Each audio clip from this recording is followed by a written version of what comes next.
Mga Lodi, don't skip ads po tayo. Maraming salamat sa patuloy ninyong pagsuporta. Paki-like and share naman dyan mga Lodi. At sa mga gustong mag-donate sa ating GCash or regular na load, mag-comment lang po tayo. Para patuloy tayong makapag-upload ng mga bagong kabanata. Marami pong salamat. Subaybayan natin ang kwento ng isang kabataang nangarap para sa kanyang mga mahal sa buhay. Mula sa pinakamahina tungo sa pinakamalakas. Alamin natin ang kwento ng kanyang buhay. Kabanata 1391 hanggang Kabanata 1400. Kabanata 1391. Bahagyang gumalaw ang tingin ni Yehan, at unti-unting napunta kay Li Chenfeng. Nakaputing damit pa rin ang taong ito, at mukhang mahinahon at elegante, ngunit nang maramdaman ang tingin ni Yehan, ang kahinahunan ni Li Chenfeng ay napalitan ng isang matalim na tingin, at malamig siyang ngumiti kay Yehan. Hehe, kapatid na Leng, ang laban ni kapatid na Ye sa panlabas na lungsod ay nagulat sa lahat sa ating panloob na lungsod. Hindi ko inaasahan na si kapatid na Ye ay nakarating na pala sa kaharian ng langit at tao sa nakalipas na mga araw. Mukhang may isa pang karagdagan sa mga nangungunang eksperto sa ating panloob na lungsod. Sa sandaling ito, magaan na ngumiti si Chu Wazhen, bagamat sinabi niya ito kay Leng Xingmo, ang kanyang mga mata ay nanatili kay Yehan, kaya't napilitang sumagot si Yehan. Sabi ni Yehan, nanalo ang ikatlong prinsipe, ngunit bagong pasok pa lamang ako sa kaharian ng langit at tao, paano ako makakapareho sa inyo sa panloob na lungsod?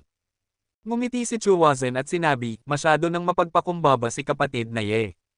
Ang mga henyo na tulad ni kapatid na Ye ay bihira sa buong Great Chu Dynasty, at maituturing na pambihira. Sa katunayan, gusto talaga ni Wazhen na makipag-usap ng higit pa kay kapatid na Ye. Matapos ang piging, may oras kaya si kapatid na Ye na pumunta sa aking bahay para mag-usap. Nang marinig ito, maraming mga mata ang lumiit. Ang mga salita ng ikatlong prinsipe na si Chu Wazhen ay tila nagtatangkang pakisamahan si Yehan.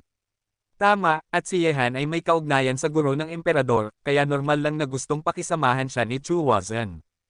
Sa katunayan, ang piging ngayon ay isang dahilan lamang para kay Chu Wazhen na pakisamahan ang iba, hindi lamang sina Yehan at ang iba pa, kundi pati na rin ang mga binata sa panlabas na lungsod ay mga target ng pakikasama ni Chu Wazhen. Sa sandaling ito, kumunat ang noo ni Li Chenfeng, at isang malamig na liwanag ang mabilis na sumilay sa kanyang mga mata. Ang ikatlong prinsipe ay gustong pakisamahan si Yehan, na hindi magandang bagay para sa kanya. Bilang isang tao sa tabi ng ikatlong prinsipe, kung si Yehan ay sasama rin, hindi nabanggitin kung ang kanyang posisyon sa tabi ng ikatlong prinsipe ay mapapahamak, kung gusto niyang harapin si Yehan, hindi papayag ang ikatlong prinsipe.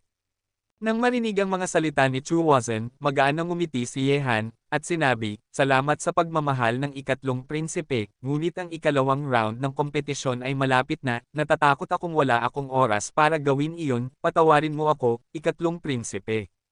Nang marinig ito, ngumiti si Chu Wazhen at sinabi, ayos lang, kung wala kang oras, kapatid na Ye, matagal na rin akong hindi nakadalaw sa Emperor's Janj, kaya dadalaw na lamang ako, at kung makakakuha ako ng payo mula sa emperador, magiging isang malaking pakinabang iyon para sa amin. Magandang bagay na walang hanggan. Nang makita ito, magaan na ngumiti si Yehan, mukhang hindi siya susuko si Chu Wazhen ng ganoon kadali. Sa oras na ito, pagkatapos lang magsalita ni Chu Wazhen, isang kabayo ang mabilis na tumatakbo patungo sa lugar ng piging na nagpapatindig sa lupa. Sa ibabaw ng kabayo, nakaupo ang isang magaspang na kabataang may daladalang tibak sa kanyang likod. Hehe, si Xiao Yuangang pala. Ang kabayong lumilipad sa ilalim niya ay maituturing na kakaiba. Hindi lamang ito makakalipad sa langit, kundi pati na rin ang tumakbo sa lupa. Nang makita ang pagdating ni Xiao Yuangang, ang mga mata ng lahat ay napunta sa kanya, ngunit nang huminto si Xiao Yuangang, sa likuran niya, may isa pang kabayong mabilis na tumatakbo patungo sa kanya. Sa ibabaw ng kabayo, nakaupo ang isang babaeng nakasuot ng puting nyebe, na may hawak na isang puting mahabang kutsilyo. Si Binibining Hanyu pala, hindi ko inaasahan na inimbite rin siya ng ikatlong prinsipe. Dumating sina Xiao Yuangang at Ziya Hanyu ng sunod-sunod. Siyempre, karamihan sa kanilang mga mata ay napunta kay Ziya Hanyu. Nakaputi siya, matangkad at maganda, na may hawak na puting mahabang kutsilyo, at hindi mapigil ang mapatingin sa magandang mukha sa ilalim ng belo, sapat na upang maakit ang karamihan sa mga mata dito. Pagkatapos ng lahat, ang tanawing ito ay mas maganda kaysa sa magaspang na hitsura ni Xiao Yuangang. Gayunpaman, nang dumating sina Xiao Yuangang at Ziya Hanyu ng sunod-sunod, isang figure ang lumitaw sa abot tanaw sa harap nila. Ang bilis ng figurang ito ay napakabilis, na parang kaya nitong paikliin ang distansya. Sa bawat galaw niya, mahirap para sa mga mata ng mga tao na makasunod. Si Dao Tong. Nang makita ito, ang mga mata ng lahat ay nanatili. Mula nang makipaglaban sina Hu Daotong, ang hari ng Chu, at Kuyuan, natalo si Kuyuan sa suntok ng kalaban. Ang nakakatakot na lakas ay nagparamdam sa lahat ng mga binata sa lungsod ng imperyo ng presyon. Nang makita muli ang Daotong na ito, hindi maiwasang mapatingin sa kanya si Yehan. Sa mga binata sa lungsod ng imperyo na nakita ni Yehan hanggang ngayon, ang Daotong na ito ang walang alinlangang pinakamalakas na tao. Sa mga binata sa lungsod ng imperyo, bukod kay Chu Wuya, na hindi pa nakikita ni Yehan, walang makalaban sa suntok ni Daotong. Sa sandaling ito, tumayo si Chu Wuzhen, naglakad pasulong, tumingin sa 3 taong dumating, at nakangiting nagsabi, "Kapatid na Dao, kapatid na Xiao, binibining Hanyo, mangyari po." Ikatlong prinsipe, magalang ka po. Walang pakialam na sumagot si Daotong, walang kalungkutan o saya sa kanyang mukha, kung si Daotong man, Xiao Yuangang, o Yehan, lahat sila ay mga taong gustong pakisamahan ni Chu Wuzhen. Ang layunin, si Chu Wuya ay may 2 master na sina Ko Yuan at Han Sito sa ilalim ng kanyang utos, at mayroon ding mga henyo mula sa buong Great Chu Dynasty na sumusunod. Kung gusto ni Chu Wuzhen na magkaroon ng lugar sa hinaharap na lungsod ng imperyo, ang kapangyarihan sa kanyang paligid ay hindi dapat masyadong mahina. Kapatid na Leng, hindi ba't ang piging ngayon ay kasing simple lang ng pagkain at pag-inom? Inilayo ni Yehan ang kanyang tingin kay Daotong at nagtanong kay Leng Xingmo. Siyempre hindi ganoon ka-simple. Tumingin si Leng Xingmo sa kagubatan ng mga halimaw sa harap niya at sinabi, inimbite ni Chu Wuzhen ang lahat ng mga binata sa lungsod ng imperyo, at inilagay pa ang lugar ng piging dito. Natatakot ako na ang susunod na programa ay may kaugnayan sa kagubatan ng mga halimaw sa harap ko, partikular, nakasalalay ito kung paano gustong maglaro ni Chu Wuzhen. Yehan, inilagay ni Chu Wuzhen ang lugar ng piging dito, kaya hindi ganoon ka-simple. Sa harap niya ay ang kagubatan ng mga halimaw. Natatakot ako na ang susunod niyang palabas ay hindi mapaghihiwalay sa kagubatan ng mga halimaw. Depende ito kung paano gustong maglaro ni Chu Wuzhen. Magaan na sinabi ni Leng Xingmo. Kagubatan ng mga halimaw. Tumingin si Yehan sa unahan, at nakita na ang mahinang aura na inilabas mula sa kagubatang iyon ay nakakatakot, at ang aura ng halimaw ay tumataas sa langit. Natatakot ako na ang mga halimaw na naninirahan doon ay napakalakas na mahihirapan ng mga ordinaryong tagapaglinang na lumaban. Sabi ni Leng Xingmo, ang mga anak ng maharlikang pamilya, ang mga walang kakayahan, ay nagsasayang ng kanilang buhay na walang kabuluhan, at ang mga may kakayahan ay may ambisyon. Si Chu Wuya ay itinalaga na bilang prinsipe. Kung walang mangyayaring aksidente, tiyak na mamanahin niya ang emperador ng Great Chu Dynasty sa hinaharap. Kung ayaw ni Chu Wuzhen na maging mas mababa kay Chu Wuya sa hinaharap, ang mga puwersa sa kanyang paligid ay dapat na sapat na malakas upang makaakit ng mga talento mula sa lahat ng panig ng Great Chu Dynasty. Kung si Chu Wuya man o si Chu Wuzhen, gagawin nila ito. Panipi. Sabi ni Yehan, si Kuyuan, na nakipaglaban kay Daotong noong nakaraang pagkakataon, ay dapat na tagapagsalita ni Chu Wuya, tama ba? Tumango si Leng Xingmo at sinabi, ang mga taong gustong sumunod kay Chu Wuya ay hindi lamang si Kuyuan, kundi pati na rin si Han Sito, at maging ang isang grupo ng mga talento na kinuha mula sa buong Great Chu Dynasty. Sa paghahambing, ang mga tao sa paligid ni Chu Wuzhen ay mas mahina ang kapangyarihan. Wala siyang gaanong impluensya gaya ni Chu Wuya, kaya si Li Chenfeng lang ang gustong maging kanyang kanang kamay. Gayunpaman, narinig ko na nagbayad din si Chu Wuzhen ng ilang presyo upang makuha si Li Chenfeng, ngunit ang partikular na walang nakakaalam. Nang marinig ito, sinabi ni Yehan, ngunit kapaki-pakinabang ba ito? Ang talento ni Chu Wuya ay naroon na, at tiyak na lalampas siya kay Chu Wuzhen sa hinaharap. Kabanata 1392. Hindi naman siguro, sabi ni Leng Xingmo. Yehan? Kahit na mas malakas ang talento ni Chu Wuya kaysa kay Chu Wuzhen, ngunit nakalimutan mo ang isang bagay, kung ang ilan sa mga talento na kinuha ni Chu Wuzhen ay pumasok sa pagsasanay ng Jansong, kung ikaw ay mapalad, sa mabilis na pag-angat ng Jansong sa hinaharap, kahit na si Chu Wuya ay maupo bilang emperador, kailangan pa rin niyang maging magalang kay Chu Wuzhen. Siyempre, ang kondisyon ay handa si Chu Wuzhen na gumastos ng maraming resources sa mga henyo na kanyang kinuha, at mapanatili niya ang mga puso ng mga taong ito. Nakangiting sabi ni Yehan, mukhang ito ay isang pangmatagalang pamumuhunan, at isang malaking pagsusugal. Sabi ni Leng Xingmo, hindi maiiwasan, ngunit mukhang nagustuhan ka ni Chu Wazan, natatakot akong si Li Chenfeng ay magagalit na talaga. Nang marinig ang mga salita ni Leng Xingmo, ngumiti si Ye Han at sinabi, kung siya ay masaya o hindi ay wala sa aking pakialam, nakikita lamang ako ni Chu Wazan bilang isa sa kanila, ang mas mahalaga sa kanya ay ang relasyon sa pagitan ng emperador at ng kanyang guro, na siyang pinakamahalaga. By the way, kapatid na Leng, bilang disipulo ng guro ng emperador, hindi ba't nag-alok sa iyo ang taong ito ng isang sanga ng olibo? Tinanggihan ko siya. Hindi ko kailanman nagustuhan ang hayag at lihim na mga away ng maharlikang pamilya, lalo na't hindi ako pinayagan ng guro na makialam, na makakaapekto sa aking pagsasanay. Sabi ni Leng Xingmo. Tumango si Ye Han. Bilang isang disipulo ni Emperor Qin Wu daw, hindi niya kailangan na umasa sa kahit sino. Sa oras na ito, nang makaupo sina Dao Tong, Xiao Yuangang, at Zia Hanyo, isang grupo ng mga kabayo ang mabilis na tumakbo sa lupa sa harap nila, na nagdulot ng mga alon ng alikabok na lumipad at punan ang langit. Iilang tao ang dumating. Sinasabing 7 o 8 silang mga tao, lahat ay nakasakay sa mga puting kabayo, mukhang maringal at makapangyarihan. Sina Kuyuan at Hansito. Nang makita ang grupong iyon ng mga taong paparating, tumingin ang lahat. Si Chu Wazan, na handa nang umupo sa sandaling iyon, ay tumingin din. Agad, lumiit ang kanyang mga mata. Sina Kuyuan at Hansito, inimbite niya nga ang mga taong ito. Inimbite sila ng iba pang mga henyo sa lungsod ng imperyo. Kung sina Kuyuan at Hansito ay hindi inimbite, ang mga tao ay hindi maiwasang magalit. Gayunpaman, ang pagdating ni Kuyuan at Hansito ay nagdala talaga ng grupo ng mga batang henyo sa ilalim nila mula sa buong Great Chu Dynasty. Kahit na ilan lamang sa kanila ang dinala, ang piging na inihanda ng kanyang ikatlong prinsipe na si Chu Wazan, maaari bang maging walang halaga ito, maaari bang makilahok ang sinuman. Hehe, iyong kamahalan ikatlong prinsipe, mukhang kami ni Sito ay huli na, kaya huwag kang magulat.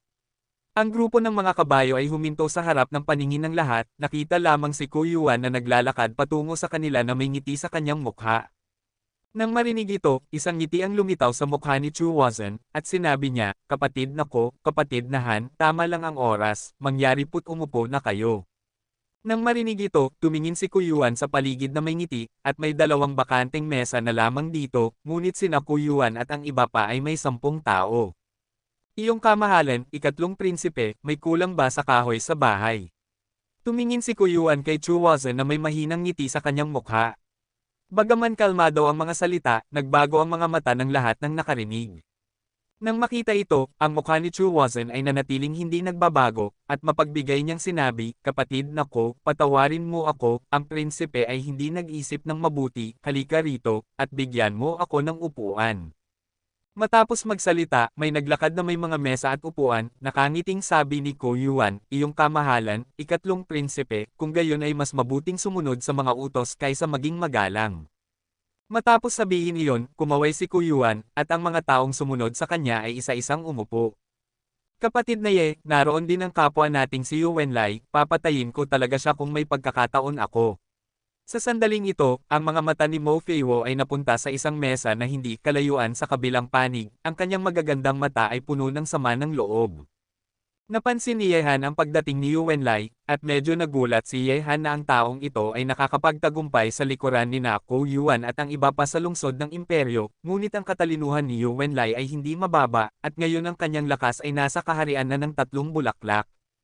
Sabi ni Ye Han, Feiwo, hayaan mo na muna siya. Wala siyang dapat alalahanin para sa atin ngayon, at magkakaroon ng maraming pagkakataon na patayin siya sa hinaharap. Tungkol kay Yu Wenlai, bagaman ang kasalukuyang lakas at pananaw ni Ye Han ay bumuti na, hindi hahayaan ni Ye Han ang mga taong nakasakit sa kanya. Sa oras na ito, marahil ay napansin ang mga tingin ni Ye Han at Mo Feiwo, tumingin din si Yu Wenlai sa kanilang mga posesyon, at agad na may isang walang pakialam na ngiti sa sulok ng kanyang bibig. Lahat, gaya ng alam nating lahat, may isang buwan na natitira para sa ikalawang round ng kompetisyon. Dito, ang prinsipe ay nagnanais sa inyong lahat ng isang matagumpay na pagsisimula, pumasa sa ikalawang round, at pumasok sa ikatlong round. Halika, inumin natin ito ng sama-sama.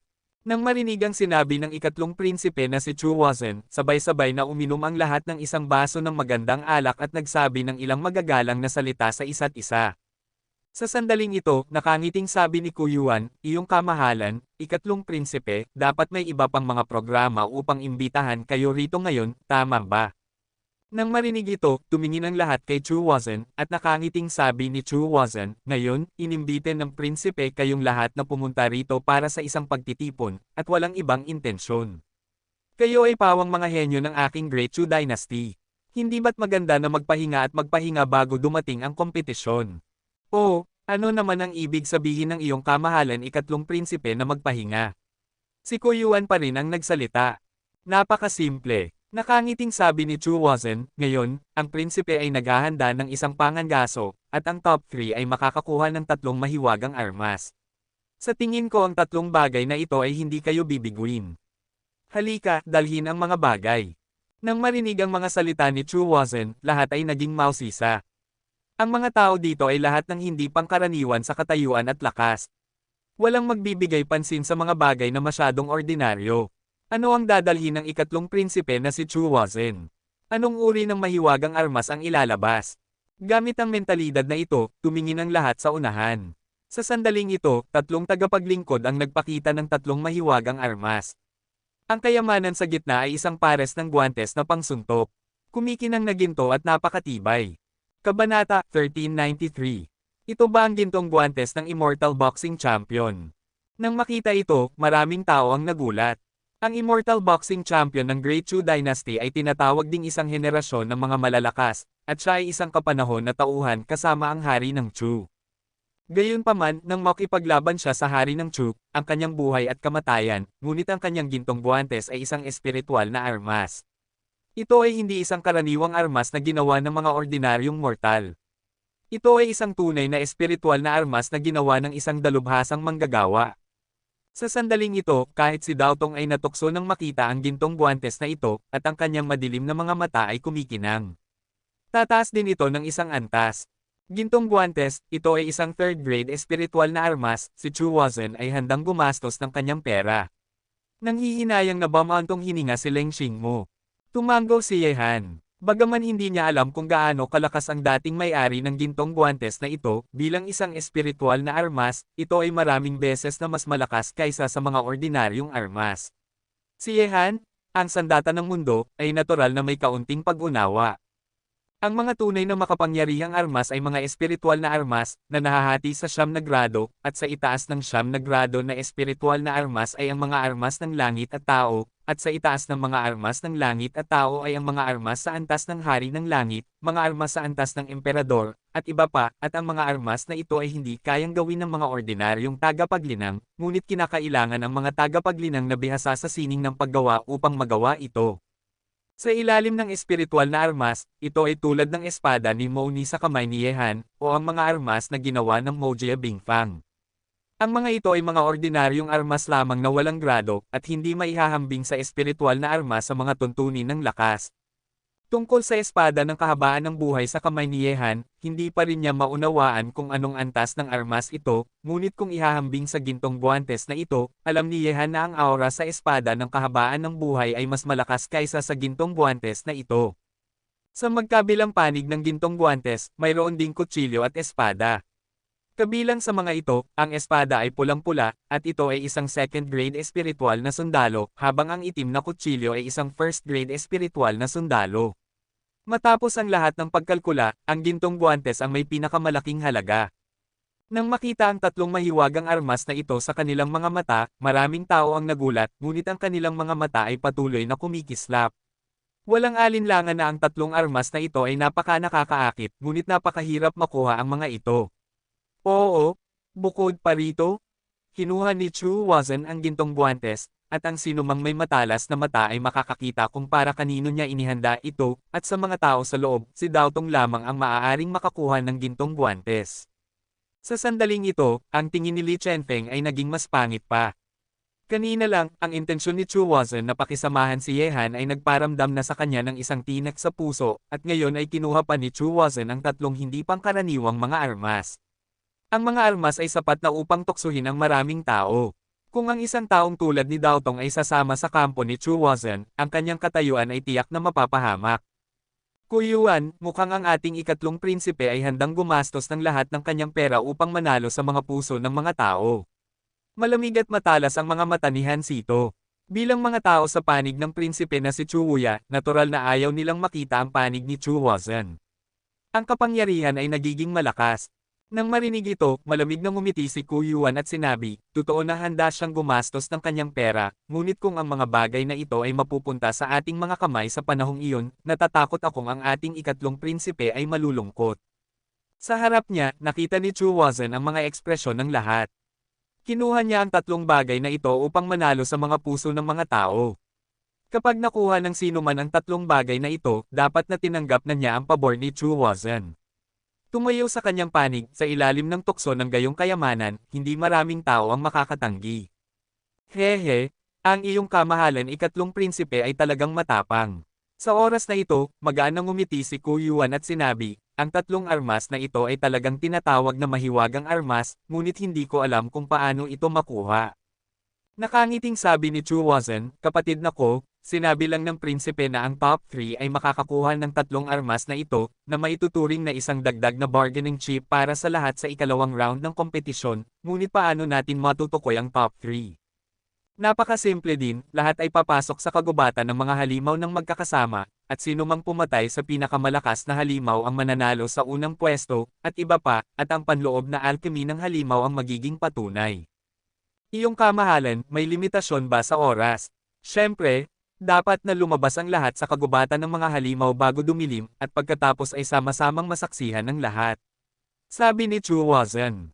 Kung gayon, sa tingin ko maaari na tayong magsimula. Teka lang, sabi ni Chu Wuzhen, lahat, bagaman ang prinsipe ay naghahanda lamang ng tatlong premyo ngayon, upang pasalamatan ang lahat sa pakikilahok ngayon, ang Spirit Gathering Formation sa mansyon ng prinsipe ay bubuksan ng libre sa loob ng isang buwan. Kung hindi ninyo ito ayaw, maaari kayong pumunta sa aking bahay para maglakad-lakad pa bago magsimula ang ikalawang round ng kompetisyon. Nang marinig ito, lumiwanag ang mga mata ng maraming tao, ang Spirit Gathering Formation, ito ay isang formation na maaaring magtipon ng espiritual na enerhiya sa pagitan ng langit at lupa, ang mga masters ng formation lamang ang maaaring mag-ayos nito, kung kayo ay magsasanay sa Spirit Gathering Formation, maaari kayong magsanay dito sa loob ng isang araw ay katumbas ng 3 araw na pagsasanay sa labas. Siyempre, depende rin ito sa antas ng Spirit Gathering Array. Sinasabing ang isang taon ng pagsasanay sa isang high-level gathering spirit array ay katumbas ng 10 taon ng pagsasanay sa labas, napaka nakakatakot. Kahit ang spirit gathering formation ay ibinigay na. Mukhang talagang nagbayad si Chu Wuzhen sa pagkakataong ito, ngunit sa harap ng gayong tukso, natatakot akong walang makakatiis sa pain ni Chu Wuzhen. Sabi ni Leng Xingmo. Nang marinig ito, tumango si Yehan, at tumingin kay Li Chenfeng. Mula sa katawan ng ibang tao, malinaw niyang naramdaman ang isang malamig na hininga na namumulaklak. Hehe, mukhang pagkatapos ng pagtatapos, si Liu Yun ay pupunta sa bahay ng ikatlong prinsipe para mag-usap pa, at sana ay hindi mairita ang ikatlong prinsipe sa panahong iyon. Sa sandaling ito, nakangiting sabi ni Batuo Liu Yun, nakaharap sa lahat ng mga tukso na ito, handa na siyang magtapon ng kanyang sarili sa kanyang mga bisig, kay Chu Wuzhen. Nagbibiro si kapatid na Batuo, at ang prinsipe ay maglilinis ng sopa upang salubungin ka. May maliwanag na ngiti sa mukha ni Chu Wuzhen. Alam niya na sa harap ng toksong kanyang pinakawalan, maraming tao na narito ngayon ang magugulat. Ang kanyang puso ay naantig, ang resulta na ito ang eksaktong gusto niya. Iyong kamahalan, ikatlong prinsipe, dapat ba tayong magsimula na ngayon? Tumingin si Ku Yuan kay Chu Wuzhen. Tumango si Chu Wuzhen, at sinabi, hintayin ng prinsipe ang pagbabalik ng lahat dito, ngunit upang maiwasan ang mga aksidente, sana ay huwag kayong pumasok sa panloob na bilog ng kagubatan ng mga halimaw. Dapat na malinaw sa lahat kung ano ang nasa loob. Ngayon, simulan na natin. Matapos magsalita si Chu Wuzhen, sa lugar ng piging, ang mga pigere ay nagmadali patungo sa siksik na kagubatan na parang isang bog zone ng hangin, at mabilis na nawala sa pasukan ng kagubatan. Ang tatlo ni Yehan ay kabilang din sa kanila. Bagaman wala silang interes sa armas, lahat sila ay nakilahok. Kung hindi sila nakilahok, ito ay magiging medyo kakaiba. Natatakot ako na si Chu Wuzhen ay magtatanim ng sama ng loob sa kanila. Ang kagubatan ng mga halimaw ay nahahati sa panloob na bilog at panlabas na bilog. Ang mga halimaw sa panlabas na bilog ay karaniwang nasa kontrol pa rin ng lahat, ngunit ang mga halimaw sa panloob na bilog ay napakamakapangyarihan. Sinasabing mayroong isang makapangyarihang hari ng mga halimaw sa kagubatan ng mga halimaw sa lungsod ng imperyo. Ito ay umiiral, at ang lakas nito ay nakakatakot. Kabanata 1394. Sa sandaling ito, pumasok ang lahat sa kagubatan ng mga halimaw, at ang mga figurang nagwawalis ng sunod-sunod ay parang mga bugzo ng hangin, at ang tunog ng pagtusok sa hangin ay paulit-ulit na umalangaw-ngaw, at sinayehan at ang tatlo ay pumasok din sa kagubatan ng mga halimaw. Ang kagubatang ito ay napakasiksik na may matatayog na puno na tumataas mula sa lupa, nakatayo sa kagubatan, na parang isang balabal na tumatakip sa langit at araw, isang maliit na halaga ng sikat ng araw ang sumisilip sa mga dahon sa kagubatan, na nagpapalaganap ng kaunting demonic aura sa kanyang katawan. Nang tumingin sa unahan, walang daan ang pupuntahan sa kagubatang ito, at puno ito ng mga tinak saan man. Ang makapal na mga baging ay parang isang malaking lambat na nag-uugnay sa bawat puno. Sa unang tingin, ang mga baging na iyon ay parang mga higanteng python. Napakakatakot. Yehan, ang kagubatan ng mga halimaw na ito ay hindi simple. Ang mahiwagang mga halimaw ay naglalakad dito, at marami ring mga espiritual na halimaw, at narinig ko na may mga hari ng mga halimaw sa kagubatan ng mga halimaw, kaya dapat tayong maging maingat dito, ngunit nasa labas ka lang, ang panganib ay hindi gaanong mataas. Siyempre, kung ikaw ay malas at makakaharap ng isang espiritual na halimaw, kung gayon ay maghanda ng tumakbo para sa iyong buhay. Sa kagubatan, sinabi ni Leng Xingmo kina Yehan at sa dalawa. Nang marinig ito, parehong tumango sina Yehan at Mo Feiwo.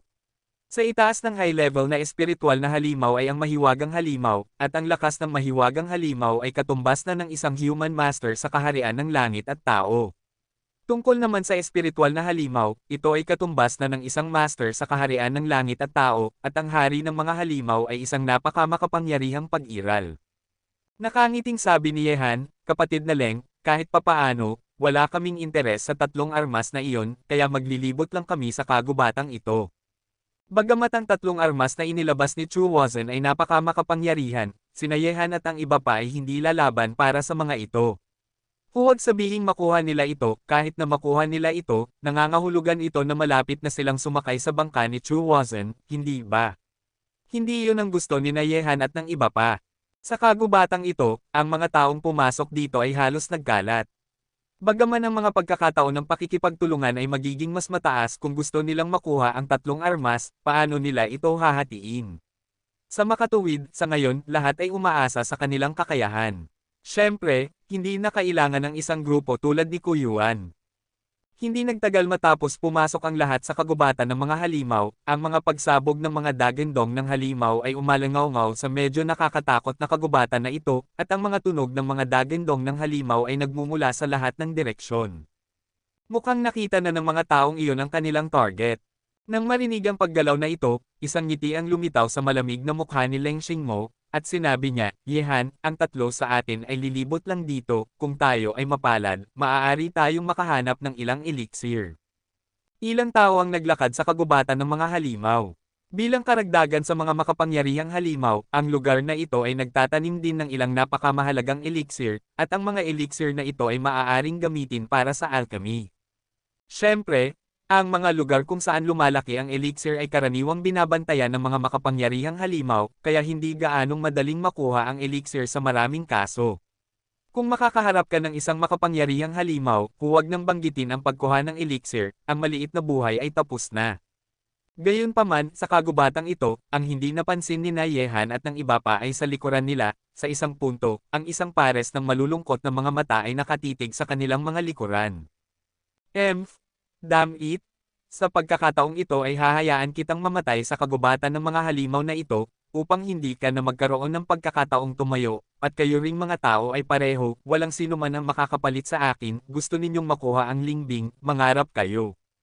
Lumipas ang 2 oras ng paunti-unti, at sina Yehan at ang tatlo ay walang layuning naglilibot sa kagubatan. Sa sandaling ito, isang malakas na amoy ng gamot ang kumalat sa hangin sa harap nila. Ang pag-amoy lang nito ay nagpaparamdam sa mga tao na masigla. May-ani, nagkatinginan sina Leng Xingmo at Yehan, at ang tatlo sa kanila ay nagmadali pasulong, at pagkatapos, isang magandang lilang bulaklak ang lumitaw sa harap nila. Violet flower. Ang gamot na ito ay may epekto sa pagpapatahimik ng isipan. Kung ito ay gawing elixir at inumin bilang isang tableta, matitiyak nito na ang tagapaglinang ay maaaring maglaan ng kanyang sarili sa pagsasanay na mas epektibo kaysa sa karaniwang pagsasanay. Nang marinig ang mga salita ni Leng Xingmo, tumingin si Yehan sa paligid at walang bakas ng mga halimaw dito. Sabi ni Leng Xingmo, Yehan, ang mga halimaw ng elixir na ito ay walang silbi, kunin mo na sila ng mabilis, maaari tayong maghanap sa paligid dito habang may natitirang oras pa. Nang marinig ito, tumango si Yehan, at ang kanyang figure ay lumitaw sa harap ng lilang bulaklak sa isang kisap mata. Gayunpaman, nang kinukuha ni Yehan ang mga lilang bulaklak, isang gumugulong na tunog ng mga panginginig ay umalingaw-ngaw sa lupa. Ang paggalaw ay parang 10,000 kabayo na tumatakbo. Sa isang iglap may mga dagandong ng mga halimaw. Umalingaw-ngaw din ito sa kagubatang ito sa loob ng mahabang panahon, at ito ay magkakaugnay. Ang nakakatakot na kapangyarihan ng halimaw ay maaaring madama mula sa malayo. Sa sandaling ito, lahat ng mga halimaw sa kagubatan ng mga halimaw ay nagkagulo, umuungal patungo sa langit, at nagmadali sa paligid. Ano ang nangyari? Ang mga mata ni Yehan ay nanigas, tumayo siya at naglakad patungo sa tabi ni Leng Xingmo, at ang tatlo sa kanila ay sabay na tumingin sa panloob na bilog ng kagubatan ng mga halimaw.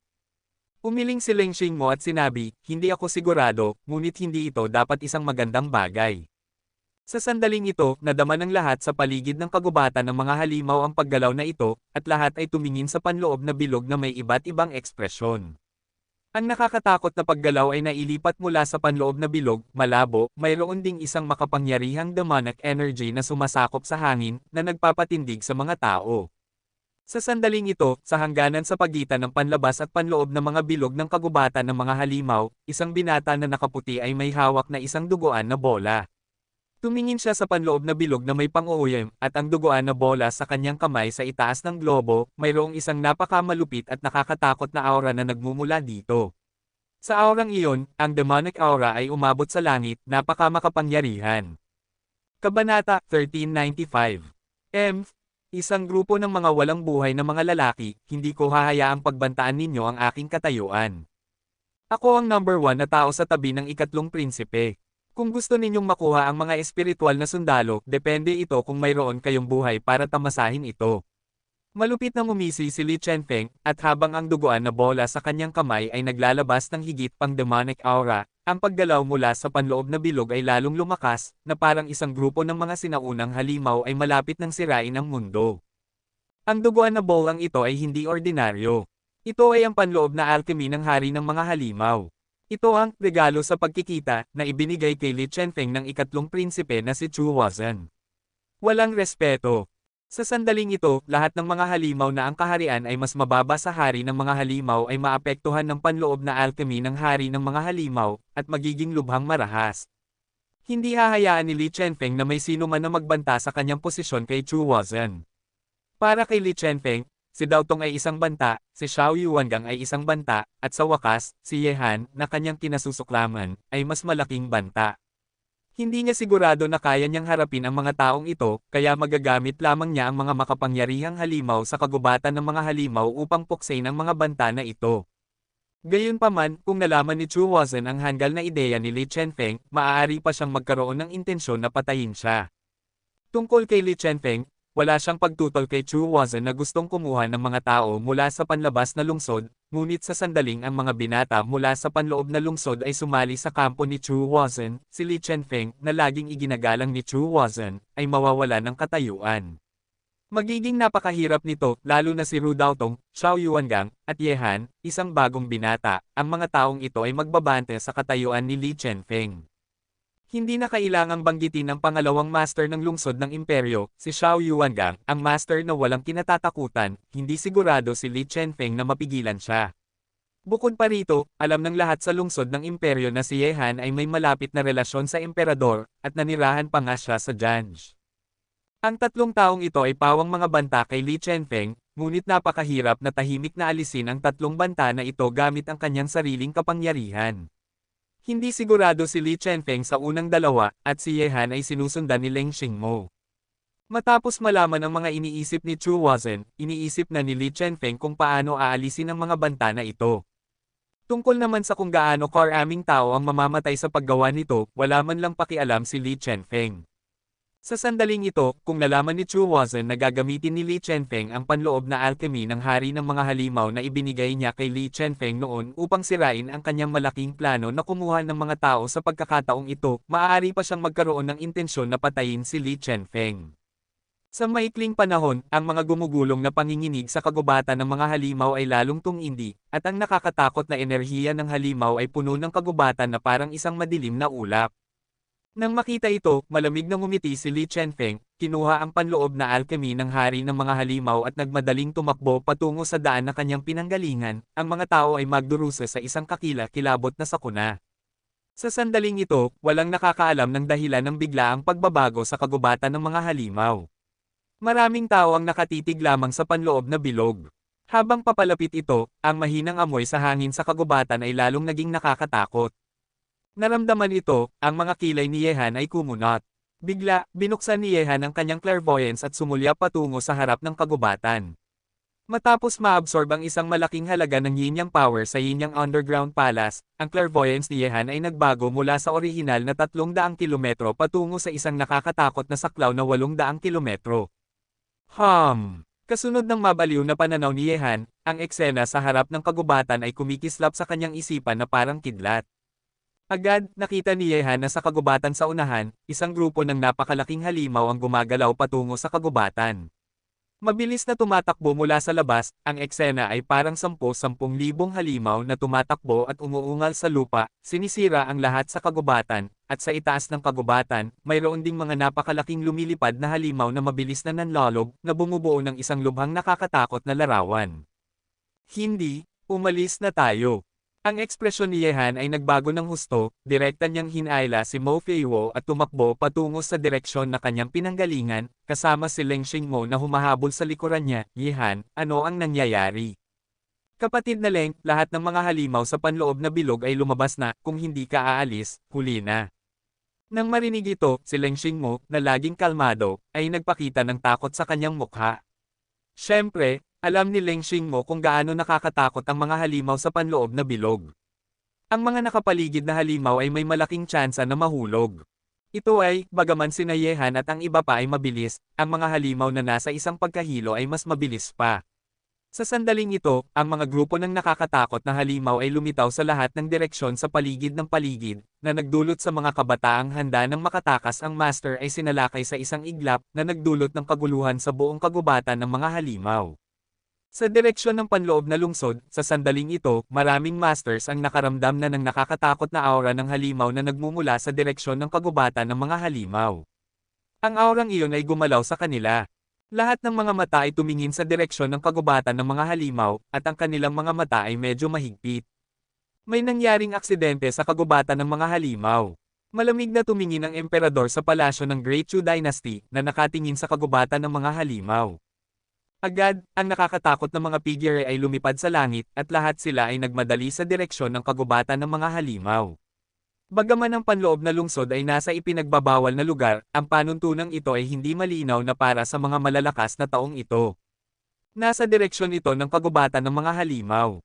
Saan napunta ang tatlong maliliit na taong iyon? Kumunat ang noo ni Qin Wudao, na nagmamasid sa estatwa ng emperador ng langit sa Janj, at agad na nawala sa looban. Sa mga labas ng kagubatan ng mga halimaw, ang tatlo ni Yehan na tumatakbo patungo sa labas ng kagubatan ay lahat ay naging pangit sa sandaling ito dahil sa itaas ng kanilang mga ulo, isang malaking itim na ulap ang tumatakip sa kanila. Sa itaas ni Yehan at ng iba pa, isang nakakatakot na halimaw ang lumitaw. Ang buong katawan ng halimaw na ito ay apoy na pula, at isang nakakatakot at malupit na aura ang pinakawalan mula rito. Weep, Kabanata 1396. Sa isang iglap nakita ko ang apoy na pulang halimaw na sumisigaw, ang matinis na tunog ay lubhang nakakatakot, at pagkatapos, isang nagngangalit na apoy ang bumagsak mula sa langit sa itaas ng kagubatan. Ang apoy na iyon ay tila sinusunog ang lupa, na nagpapatirek sa mga balahibo ni Yehan at ng iba pa. Umalis na kayo, ito ay isang espiritual na halimaw. Ang boses ni Leng Xingmo ay puno ng takot, dali-daling iniwasan ni Yehan si Mo Feiwo. Sa susunod na sandali, mayroong kaguluhan, at ang lupa sa likuran nila ay nasunog ng mga piraso ng itim na uling. Ang mga nilalang sa loob ng radius na 10 metro ay nasunog sa wala. Ang tagpong ito ay nagdulot ng pagkagulat kay Yehan. Kung siya ay tatamaan ng halimaw na ito, tiyak na hindi siya makakaligtas. Gayunpaman, nang makaiwas sina Yehan at ang iba pa sa pag-atake ng halimaw, isang nakakatakot na kayumangging oso ay sumugod na kay Yehan at sa iba pa sa lupa. Direkta niyang binasag ang mga matatiyog na puno at nasa likuran ni Yehan at Mo Feiwo sa isang iglap. Naramdaman ni Yehan ang nakakatakot na aura na nagmumula sa likuran niya, nanginginig ang kanyang puso, at itinapon niya si Mo Feiwo, kapatid na Leng, dalhin mo si Feiwo at umalis na muna kayo.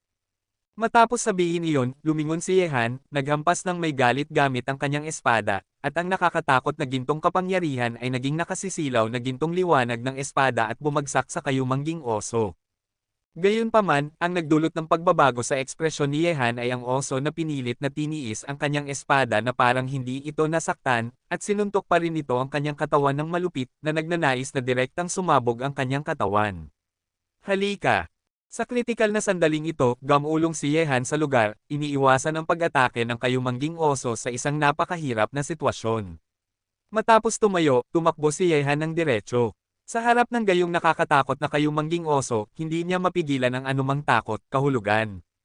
Sa kabilang panig, sumugod din si Leng Xingmo kasama si Mo Feiwo, ngunit matapos ang pagkaantala na ito, si Yehan ay nahiwalay na kina Leng Xingmo at sa iba pa, at lumihis sa track.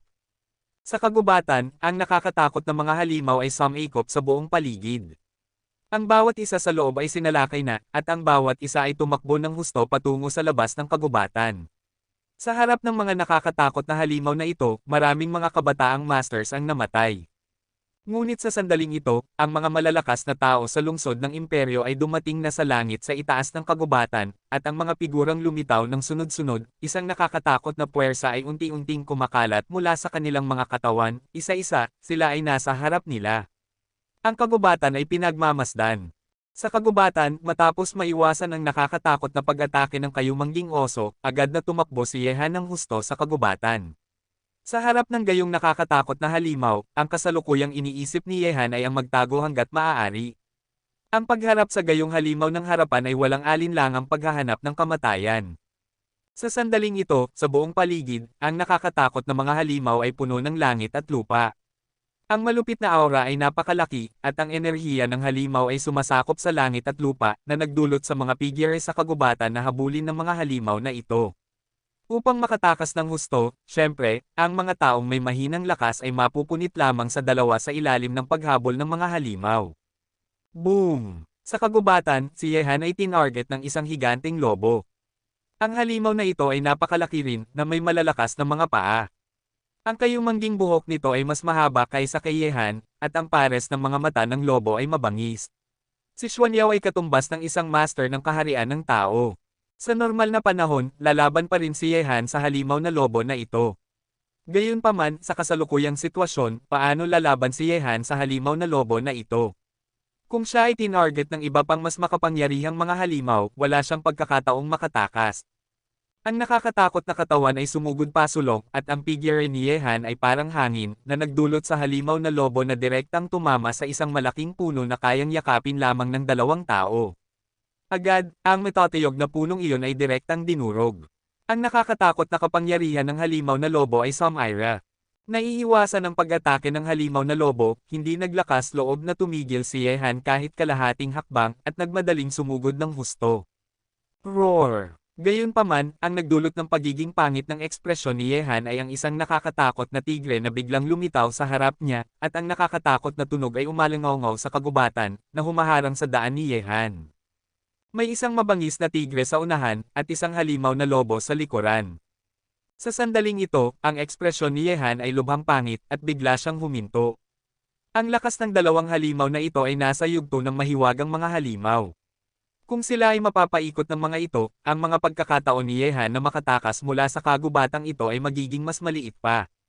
Nang maisip ito, ang tingin ni Yehan ay biglang naging mahiwaga, at muling ginamit niya ang kanyang clairvoyance. Pagkatapos, ang figure ni Yehan ay biglang sumugod patungo sa kaliwang bahagi. Bagaman may mga halimaw din sa direksyong ito, ngunit medyo pagsasalita ng panganib, mas mainam ito kaysa sa ibang mga direksyon. Laugh! Bigla, isang malamig na liwanag ng espada ang sumabog patungo kay Yehan sa direksyon kung saan siya mabilis na tumatakbo. Ang pag-atake ay napakabilis at mabangis na si Yehan, na mabilis na tumatakbo, ay halos hindi makasagot. Sa isang iglap kusang gumalaw si Yehan. Isang espada. Boom! Ang dalawang liwanag ng espada ay nagbanggaan ng malakas, at mayroong isang gumugulong na panginginig, at ang puwersa ay tumama, na nagdulot kay Yehan na umatras ng 4 o 5 hakbang sa itaas ng lupa, at agad na nahulog sa pag-atake ng mabangis na tigre at halimaw na lobo na humahabol sa kanya. Huho! Ang tunog ng mga umuungal na halimaw ay nagmula sa tabi ni Yehan, at ang nakakabinging tunog ay tumama, na nagdulot kay Yehan na makaramdam ng pagkahilo, dahil ang nakakatakot na enerhiya ng halimaw ay nakapaloob na sa kanya. Umalis. Kabanata 1397. Sa lupa, sumigaw si Yehan ng malakas, ang kapangyarihan sa kanyang katawan ay sumabog ng mabilis, ang gintong kapangyarihan ay nagtipon sa isang gintong liwanag ng espada, at sumabog sa lupa. Chi-chi. Halos ginamit ni Yehan ang kanyang buong lakas gamit ang espada na ito, ang gintong liwanag ng espada ay tumama, at ang mga katawan ng halimaw na lobo at ng tigre ay naputol sa kalahati. Gamit ang isang galaw, dalawang mahiwagang halimaw ang napugutan ng ulo. Gayunpaman, hindi nagsaya si Yehan, titig na titig siya sa isang malaking puno, kung saan nagtatago ang taong sumalakay sa kanya kanina. Nang una niyang gamitin ang kanyang clairvoyance, si Yehan ay nakatuon lamang sa pagmamasid sa mga halimaw, ngunit hindi niya pinansin kung sino ang umiiral sa linyang ito. Lumabas ka! Nagalit si Yehan, at ang espada ng kahabaan ng buhay ay tumutok sa malaking puno at lumipad na parang sinisira ang bundok Huashan. Ang liwanag ng espada ay kumislap sa hangin, at pagkatapos, ang nakakatakot na liwanag ng espada ay dinurog ang malaking puno. Ito ay direktang nahati sa dalawang kalahati, at isang figure ay sumugod din mula doon sa oras na ito, pinatay si Yehan gamit ang isang espada. Hamak na lalaki, naglakas loob kang sumalakay sa akin ng palihim, naghahanap ka ng kamatayan. Malamig ang ekspresyon ni Yehan, si Taisho ay nagpalabas ng 100 hakbang. At ang liwanag ng espada sa buong kanyang katawan ay kumikinang, nakaharap sa espada, siya ay sumugod, at sa isang iglap, ang mga armas sa mga kamay ng dalawa ay nagbanggaan, mayroong isang kalabog, ang tunog ng ginto at bakal ay umalangaw-ngaw, ang mga kislap ay lumipad sa anman, at ang espada ng kalaban ay direktang naputol, ngunit ang nakakatakot na puwersa ng kontra-shock ay nagdulot din ng pagtigil sa katawan ni Yehan. Agad, tumingin si Yehan sa unahan, at sa susunod na sandali, ang tingin ni Yehan ay mas malamig at tumatagos, Li Chenfeng, kailangan kitang patayin ngayon. Pareho ang aking intensyon para sa iyo. Kakaibang ngumiti si Li Chenfeng, at agad na nakita ang kanyang figure na biglang umatras, nawawala sa harap ni Yehan na parang isang kidlat. Nang makita ito, nagbago ang ekspresyon ni Yehan. Sa isang iglap, ang nakakatakot na mga aura ay napuno ng kanyang paligid, ganap na nakapaligid kay Yehan. Naramdaman ito, ang mukha ni Yehan ay naging malamig, at ginamit niya ang kanyang clairvoyance upang tumingin sa paligid. Agad, ang mukha ni Yehan ay naging kakilakilabot, dahil sa lahat ng direksyon, ang lubhang nakakatakot na mga halimaw ay lumitaw upang salakayin siya. May palilibutan, gamit ang lakas ng mga halimaw na ito, sapat na ito upang patayin siya. Hindi maganda. Ang ekspresyon ni Yehan ay nagbago ng husto, ang kanyang katawan ay sumabog, at sumugod sa kalagitnaan ng hangin ng kagubatan. Ito ay, bagaman ang ideya ni Yehan ay mabuti, ang katotohanan ay lubhang malupit. Nakita ko ang isang lumilipad na halimaw na lumitaw sa langit sa itaas ni Yehan, at ang nakakatakot na matutulis na mga kuko ay direktang bumagsak sa kanyang katawan. Ang mga kuko ay sumaire sa hangin, sinusubukang punitin siya sa kalahati. Makipaglaro sa akin, papatayin kita ngayon. Hindi kalayuan, pinanood ni Li Chenfeng si Yehan na hinahabol at pinapatay ng mga halimaw, malamig siyang ngumiti, at muling kinuha ang panloob na alchemy ng hari ng mga halimaw. Ang panloob na alchemy na ito saan man ito lumitaw, karaniwang makakaakit ito ng mga nakapaligid na halimaw, at ang mga halimaw na ito ay hindi kailanman saisalakay kay Li Chenfeng na may panloob na alchemy ng hari ng mga halimaw. Laugh! Gumalaw si Yehan ng espada patungo sa langit, at ang banggaan sa pagitan ng espada ng kahabaan ng buhay at ng matutulis na kuko ay nagdulot ng agad na pagsigaw ng lumilipad na halimaw. Isang espada ang hamarang sa pag-atake ng lumilipad na halimaw, at ang figure ni Yehan ay patuloy na lumalayo sa kalagitnaan ng hangin ng kagubatan.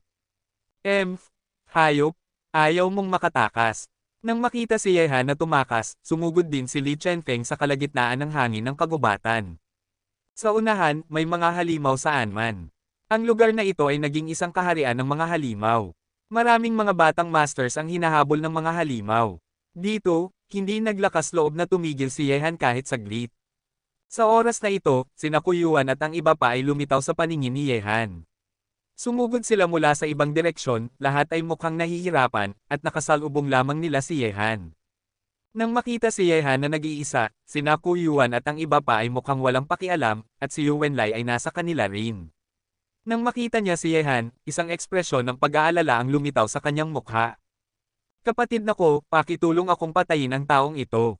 Kapatid nako, pakitulong akong patayin ang taong ito. Malamig ang mukha ni Yuwenlai na nakatitig kay Yehan, at ang buong katawan niya ay puno ng masasamang espiritu. Ang mga salita ni Yuwenlai ay nagdulot ng biglaang pagtigil ni Yehan na kararating lang, at tinitigin sina Kuyuan at ang iba pa ng may napakamalamig na mga mata. Siya si Yehan na natalo ang mga masters ng panlabas na lungsod. Narinig ko na balak siyang kunin ni Chu Wazan. Walang pakialam na sinabi ni Hansito sa tabi ni Kuyuan. Nang marinig ito, ang ekspresyon ni Yehan ay naging malamig, mahigpit na hinawakan ng kanyang kanang kamay ang espada ng kahabaan ng buhay, ang kanyang tingin ay sumabog sa intensyon ng pakikipaglaban. Nang marinig ang mga salita ni Hansito, ang gwapong mukha ni Kuyuan ay kumunot. Narinig na rin niya ang pangalan ni Yehan, at alam niya na mayroon siyang malapit na relasyon sa guro ng emperador. Gayunpaman, gusto ni Chu Wazan na kunin si Yehan. Hindi magandang bagay ang sasabihin. Agad, isang pagnanais na pumatay ang sumilay sa mga mata ni Kuyuan, si Yehan lamang ang narito, talagang hindi niya alintana ang pagpatay kay Yehan dito, baka sakaling may kanang kamay sa tabi ni Chu Wazan, na magiging isang banta sa kanila sa hinaharap. Kabanata 1398. Gayunpaman, nang puno ng pagnanais na pumatay ang puso ni Kuyuan, sa likuran ni Yehan, ang mga halimaw na humahabol sa kanya ay dumating na, at sila ay isang grupo. Bigla siyang nagbago ng ekspresyon. Yehan? Tama ba? Mapalad ka sa pagkakataong ito, Terena. Malamig na tinignan ni Kuyuan si Yehan, at agad siyang lumipad sa hangin, kahit ang kanyang grupo ay hindi naglakas loob na harapin ang grupo ng nakakatakot na mga halimaw. Yuwenlai. Gayunpaman, sa sandaling lumingon at umalis sina Kuyuan at ang iba pa, ang mga mata ni Yehan ay sumabog sa pagnanais na pumatay, ngunit binaril niya si Yuwenlai na sumusunod sa likuran nina Kuyuan at ng iba pa, at ang espada ng kahabaan ng buhay ay pumutol ng isang gintong guhit sa kawalan. Nang makita ito ni Yuwenlai, ang gintong marka ng espada na ito ay lumaki ng walang hanggan sa kanyang mga mata, at sa wakas ay ganap na nilamon ang kanyang katawan. Matapos mapugutan ng ulo si Yuwenlai gamit ang isang suntok, hindi naglakas loob na manatili si Yehan kahit kaunti, at agad na umalis. Bata, mas mabuting huwag kang lumabas ng buhay, o ako, Kuyuan, ay papatayin kita. Ang lubhang galit na tinig ni Kuyuan ay nagmula sa langit, at pinatay talaga ni Yehan si Yuwenlai sa harap niya. Ganap niyang hindi pinansin si Kuyuan. Siyempre, ito rin ang kaso sa katunayan, determinado si Kuyuan na patayin siya, papansinin pa ba siya ni Yehan? Tungkol kay Yuwenlai, siyempre ay papatayin siya ni Yehan kung may pagkakataon siya, panatilihin ang taong ito, at patuloy na saktan siya sa hinaharap. Ngunit ngayon, hindi naisip ni Yehan ang ibang mga bagay.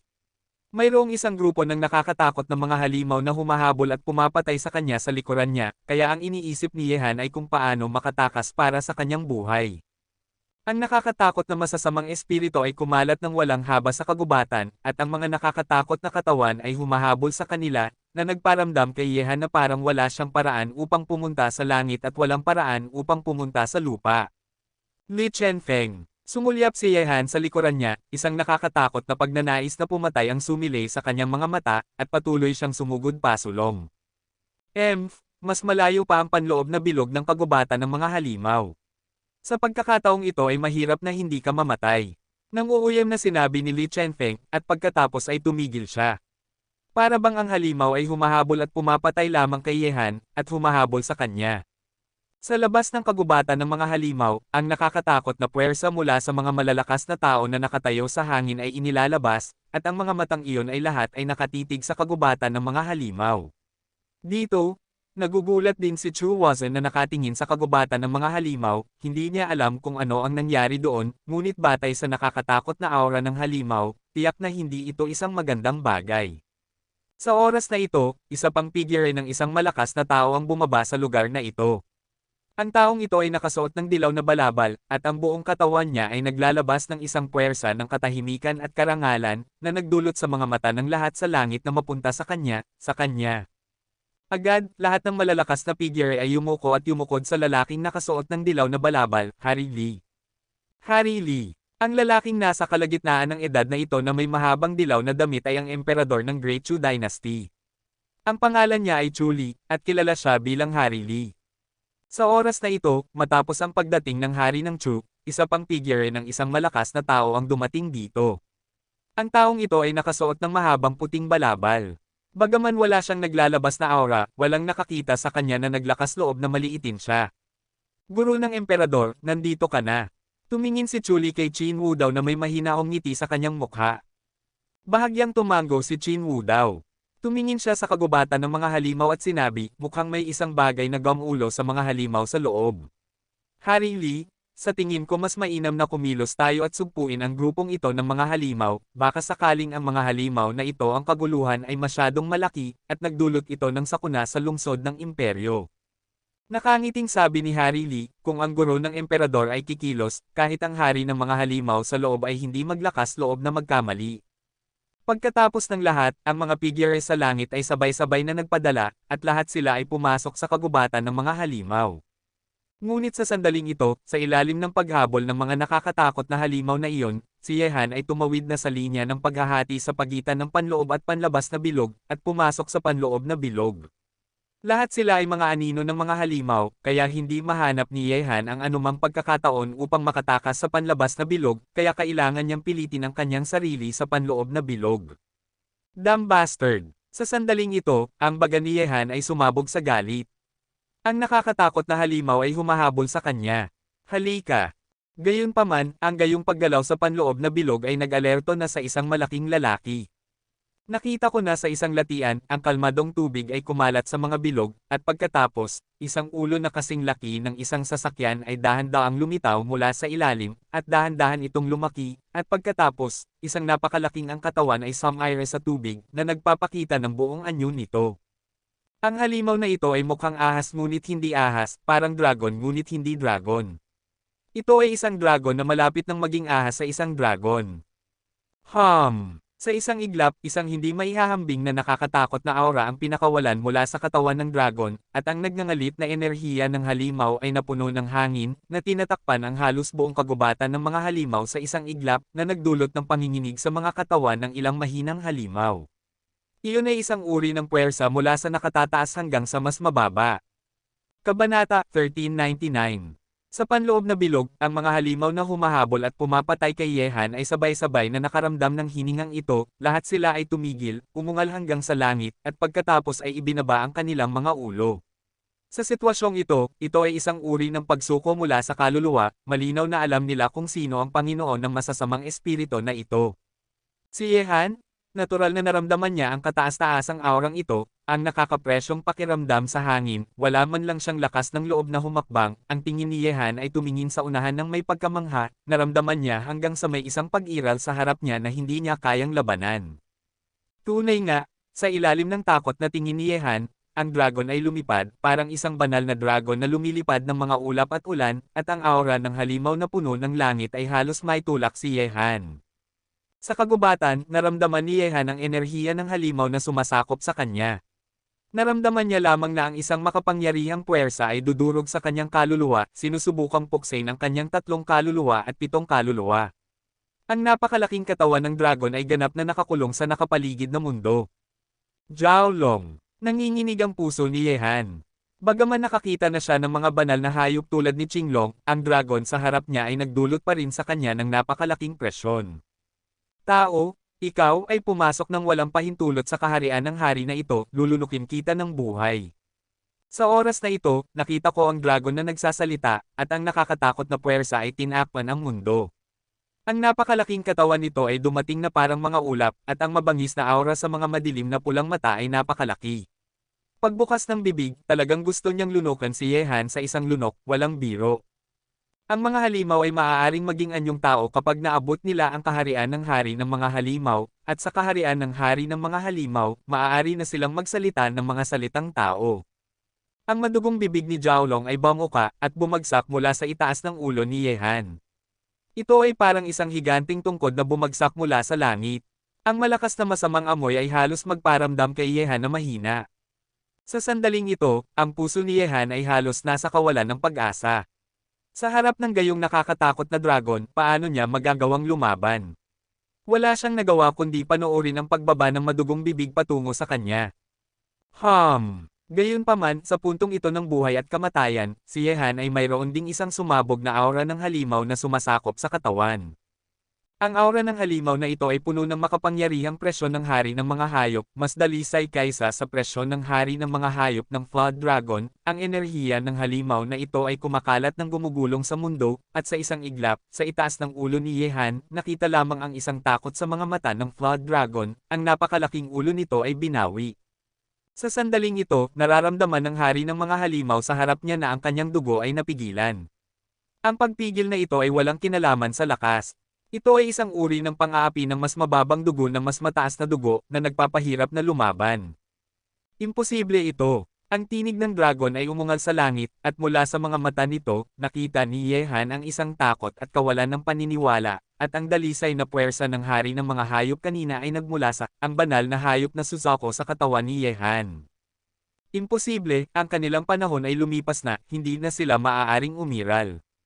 Ang tinig ng Flood Dragon ay gamulong sa pagitan ng langit at lupa, ang napakalaking katawan nito ay gamulo sa langit at lupa, at ang mabaliw na aura na nagmumula dito ay nagparamdam kay Yehan na mas nakakatakot pa. Hayop, kung manggahas kang hawakan siya, kukunin ko ang iyong buhay ngayon. Sa oras na ito, isang nakakatakot na malamig na pagsinga ang nagmula sa itaas ng langit, at may walang hangganang intensyon na pumatay sa tinig na iyon.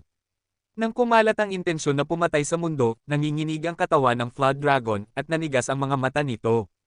Isang pahiwatig ng takot ang lumitaw sa gitna ng mukha, Jinwoo daw.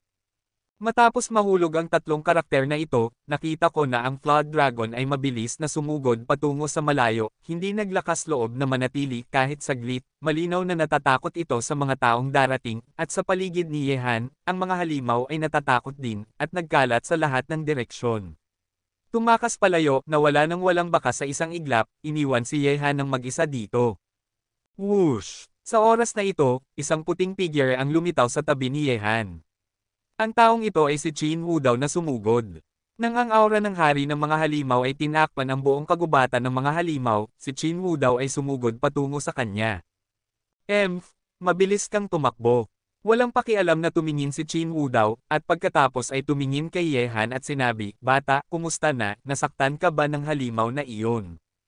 Ang pagdating ni Jinwoo daw ay nagdulot kay Yehan na mapabuntong hininga. Ang tagpo kanina ay katumbas ng paglalakad niya sa pintuan ng impyerno. Kung hindi dahil sa banal na hayop na Suzaku, alam ni Yehan na maaaring naging multo na siya ngayon. Kumain ng Chinese food sa tiyan ni Jiaolong. "Senior, maraming salamat, ayos lang ako." Umiling si Yehan.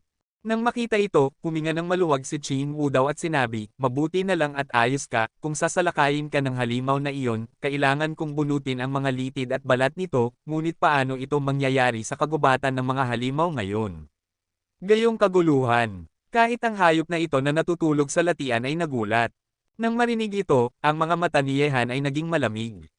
Kung tama ang kanyang hula tungkol sa bagay na ito ngayon, mayroong mataas na posibilidad na may kinalaman ito kay Li Chenfeng. Madaling mapatakbo ni Li Chenfeng ang mga halimaw na iyon upang habulin at patayin siya. Ngunit ang mga halimaw na iyon ay hindi man lang sinalakay si Li Chenfeng, tiyak na mayroong maraming gulo dito. "Sige, huwag mo nang isipin iyon, lumabas ka muna kasama ko, si Xingmo at ang babaeng iyon ay naghihintay sa iyo sa labas." Sabi ni Jinwoo daw. Kabanata 1400. Nang marinig ang mga salita ni Jinwoo daw, tumango si Yehan. Ayos lang sina Mo Feiwo at Leng Xingmo, na nagbigay sa kanya ng malaking katiyakan. Gayunpaman, nang maisip si Li Chenfeng na halos pumatay sa kanya sa kagubatan ng mga halimaw, ang mga mata ni Yehan ay agad na naging malamig. Kailangan niyang patayin ang taong ito bago niya mailabas ang kanyang galit. Agad, sa pamumuno ni Jinwoo daw, sinundan siya ni Yehan patungo sa mga labas ng kagubatan, at unti-unting nawala sa langit. Sa oras na ito, sa panloob na bilog ng kagubatan ng mga halimaw, lumitaw muli ang Flood Dragon. Siya si Pang Zuan sa itaas ng kagubatan, nakatingin sa mga likuran ni Yehan at Jinwoo daw. Ang taong ito ay may kinalaman kay Jinwoo daw, ngunit ang hininga ng batang lalaking iyon kanina. Maaari bang, umiiral pa rin sila? Oo, ang uri ng dugo na iyon ay hindi maaaring mali, sila lamang ang mayroon nito, hindi, kailangan kong bumalik sa angkan ng mga halimaw, kung ang bagay na ito ay iulat sa patriarka, marahil ang hari na ito ay makakabalik sa angkan at hindi na kailangang mapapaalis dito. Agad, ang figure ng Flood Dragon ay lumipad sa langit, lumilipad sa itaas ng mga ulap na parang isang banal na dragon. Sa pasukan ng kagubatan ng mga halimaw, sa sandaling ito, halos lahat ng mga taong buhay na pumasok sa kagubatan ng mga halimaw ay lumabas na, at ang mga patay na tao ay hindi man lang mahanap ang kanilang mga katawan. Gayunpaman, sa pagkakataong ito, ang mga kabataang pumasok sa paligid ng kagubatan ng mga halimaw mayroong higit sa 30 masters sa panlabas na lungsod at panloob na lungsod. Ngunit ngayon, wala pang 20 katao ang makakalabas ng buhay. Kasunod ng mga pagbabago sa kagubatan ng mga halimaw, ang mga pinuno ng mga pangunahing pamilya sa panloob na lungsod at panlabas na lungsod ay halos nagmadali rito. Pagkatapos ng lahat, ang mga pumasok sa kagubatan ng mga halimaw ay may mga inapo.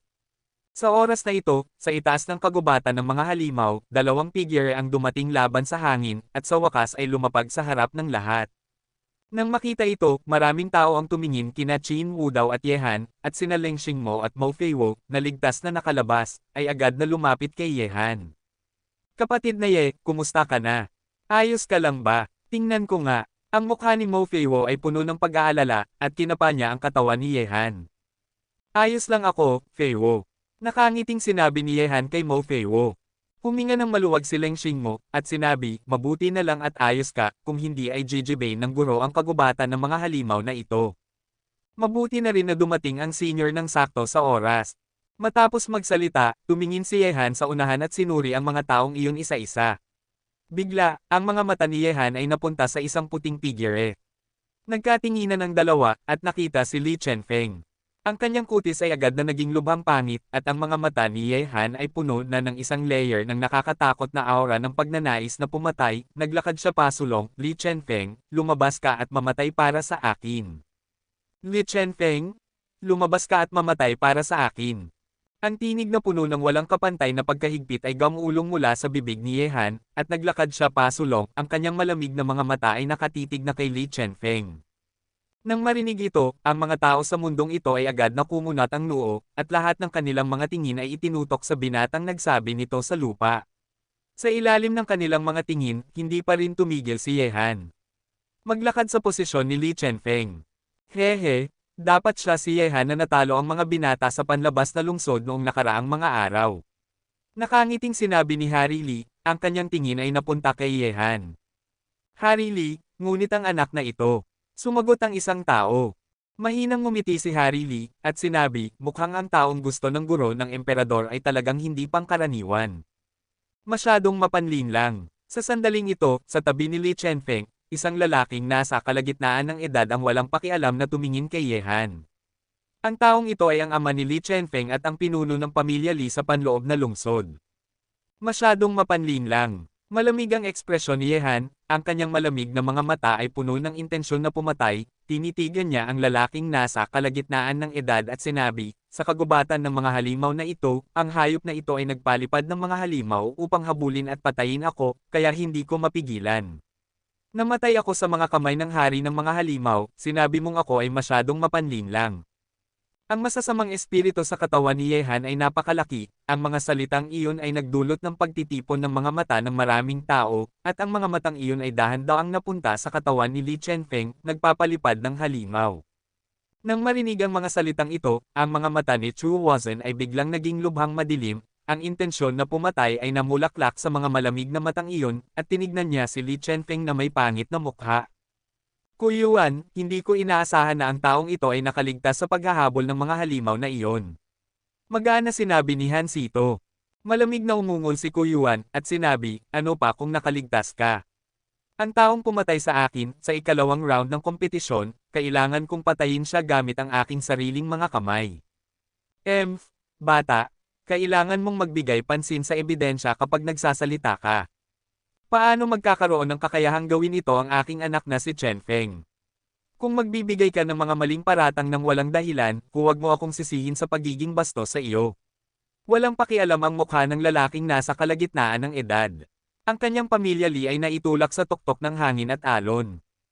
Kung si Li Chenfeng ay talagang makapagpapalipad ng mga halimaw, natatakot akong maraming tao ang maghahinala na ang nangyari sa kagubatan ng mga halimaw ay may kinalaman sa kanya.